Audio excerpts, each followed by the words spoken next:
45 दिन के इस युद्ध में हर रोज बर्बादी की नई तस्वीरें देखने को मिल रही हैं।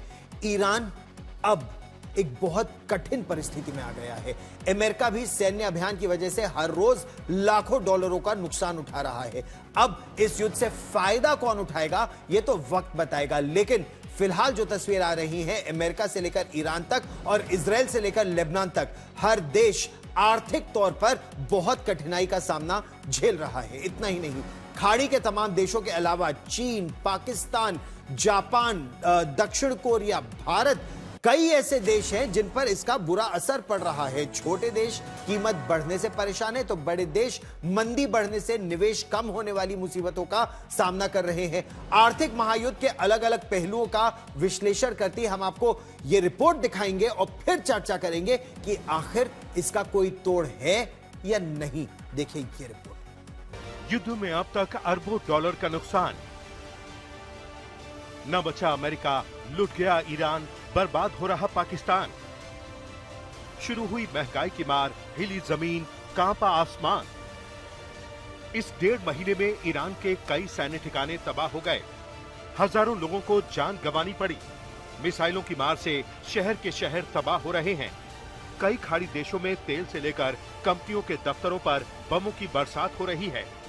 जीतेगा कौन पता नहीं, लेकिन हार दुनिया भर की अर्थव्यवस्था रही है। जिसने हमला किया वो बढ़ते सैन्य खर्च और महंगाई से परेशान है। जिस पर हमला हुआ वो तबाही के मंजर से परेशान है। जो बाकी देश बीच में फंस गए उनके एयरपोर्ट, रिहायशी इलाकों से लेकर दफ्तरों तक पर बमों की बरसात हो रही है। नतीजा ये हुआ कि रोजमर्रा के सामान की कीमतें आसमान छू रही हैं। ऊपर से होर्मुज में ईरान के नाके पर लगे अमेरिका के नाके ने हालात और हाहाकारी कर दिए हैं। न तो कोई जहाज ईरान जा पा रहा है, न ही ईरान से आ पा रहा है। अब जरा इन आंकड़ों पर नजर डालिए। ईरान तो हमले झेलने और होर्मुज के बंद होने की वजह से हर रोज करीब 3500 करोड़ रुपए का नुकसान झेल रहा है। उसके पावर प्लांट्स पर हमलों ने उत्पादन पर भी असर डाला है, जबकि अमेरिका को मीलों दूर से अपने बेशकीमती सैन्य बेड़े को ईरान के करीब लाने और ताबड़तोड़ मिसाइलें बरसाने की वजह से 10,000 करोड़ रुपए रोजाना का नुकसान झेलना पड़ रहा है। तेल ईंधन की कीमतों में बढ़ोतरी हो रही है सो अलग। उधर इजराइल कई मोर्चों पर जंग लड़ने की वजह से हर रोज करीब 2,000 करोड़ रुपए औसतन का नुकसान उठा रहा है। उसका टूरिज्म और सर्विस सेक्टर पूरी तरह से ठप हो गए हैं। अब बात करते हैं चीन की, जो सीधे तौर पर तो इस जंग में शामिल नहीं है, लेकिन सबसे बड़ा तेल आयातक देश होने की वजह से उसे भी करोड़ों का नुकसान झेलना पड़ रहा है। कई देशों में मंदी की वजह से उसके निवेश पर भी असर हो रहा है। ऐसा नहीं है कि दुनिया के बाकी देशों पर इस जंग का कोई असर नहीं हुआ है। तेल के खेल ने हर किसी का बजट बिगाड़ दिया है। तेल या तो कम मिल रहा है, या महंगा मिल रहा है, या देर से मिल रहा है। जाहिर है इसने जमीन से लेकर आसमान तक हर चीज की कीमत को बढ़ा दिया है। ऊपर से हर रोज बदलते फैसलों और अमेरिका की होर्मुज में नाकाबंदी ने शेयर मार्केट तक को हिलाकर रख दिया है। अर्थव्यवस्था में तबाही की ये तो शुरुआत है। जंग अगर और लंबी चली तो तेल के खेल में आम आदमी से लेकर बड़े बड़ों तक का दिवाला पिटना तय है। आज तक ब्यूरो। वैसे इस बात में दो राय नहीं कि सबसे ज्यादा तबाही ईरान में हुई। अमेरिका के राष्ट्रपति डोनाल्ड ट्रंप ने तो यहां तक दावा किया कि अभी अगर युद्ध खत्म भी हो गया तो ईरान को फिर जैसा बनने में, एक बार फिर अपने पैरों पर खड़े होने में कम से कम 20 साल लग जाएंगे। चलिए अब हम आपको दिखाते हैं कि ईरान को अब तक उसके मुताबिक कितना आर्थिक नुकसान हुआ है और वो उसकी भरपाई कैसे चाहता है। ईरान का दावा यह है कि उसे कुल 270 अरब डॉलर यानी 3,500 करोड़ रुपए प्रतिदिन का नुकसान हुआ है। इतने बड़े नुकसान की भरपाई ईरान के लिए भी आसान नहीं होगा। एक दिन में तेल का निर्यात औसतन 1.5 मिलियन बैरल का होता है। अमेरिकी नाके के बाद यह निर्यात अब 3 दिनों से रुका हुआ है और अगर यह 10-15 दिन और रुक गया तो इससे जो पंपिंग स्टेशंस हैं उनको भारी नुकसान पहुंच सकता है।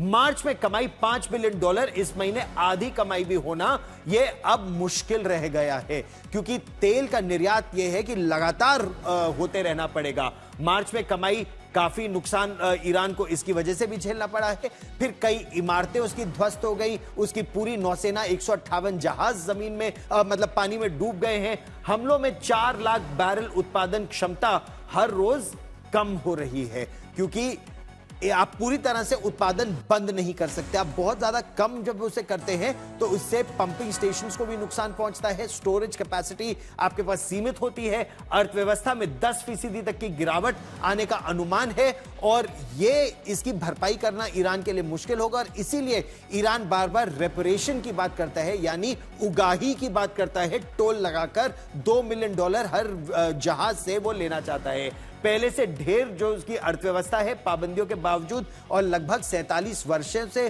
पाबंदियां लगी हैं और हर बार बढ़ती गई हैं। आयात रुकने से खाद्य पदार्थों की कीमत 200 से 400%। आप इन्फ्लेशन का दर देखिए ईरान में, अगर 200 से 400% चीजें और ज्यादा वहां महंगी हो रही हैं और आयात दर भी बढ़ रहा है, पदार्थों की कीमत भी बढ़ रही है क्योंकि आयात नहीं हो पा रहा है। अच्छा, ये सब कुछ सिर्फ आंकड़ों का खेल नहीं है। आर्थिक जानकार भी कह रहे हैं कि इस युद्ध में दुनिया भर के बजट को इसने हिलाकर रख दिया है। हर क्षेत्र में मंदी की आशंका और ज्यादा बढ़ रही है और दुर्भाग्यवश युद्ध जितना लंबा खींचेगा, आने वाला वक्त उतनी ज्यादा मुश्किलें लेकर पूरी दुनिया के लिए आएगा। विशेषज्ञ इस पर क्या कह रहे हैं, हम आपको ये रिपोर्ट दिखाते हैं। अब तो जंग फिर से शुरू हो गई है, तो स्थिति बहुत गंभीर बनी हुई है और होगा ये। सारांश में 2 वाक्य में मैं ये कह देता हूं कि ग्लोबल रिसेशन आने की संभावना और बढ़ गई है। करीब करीब निश्चित है कि 2026 में ग्लोबल रिसेशन आएगा।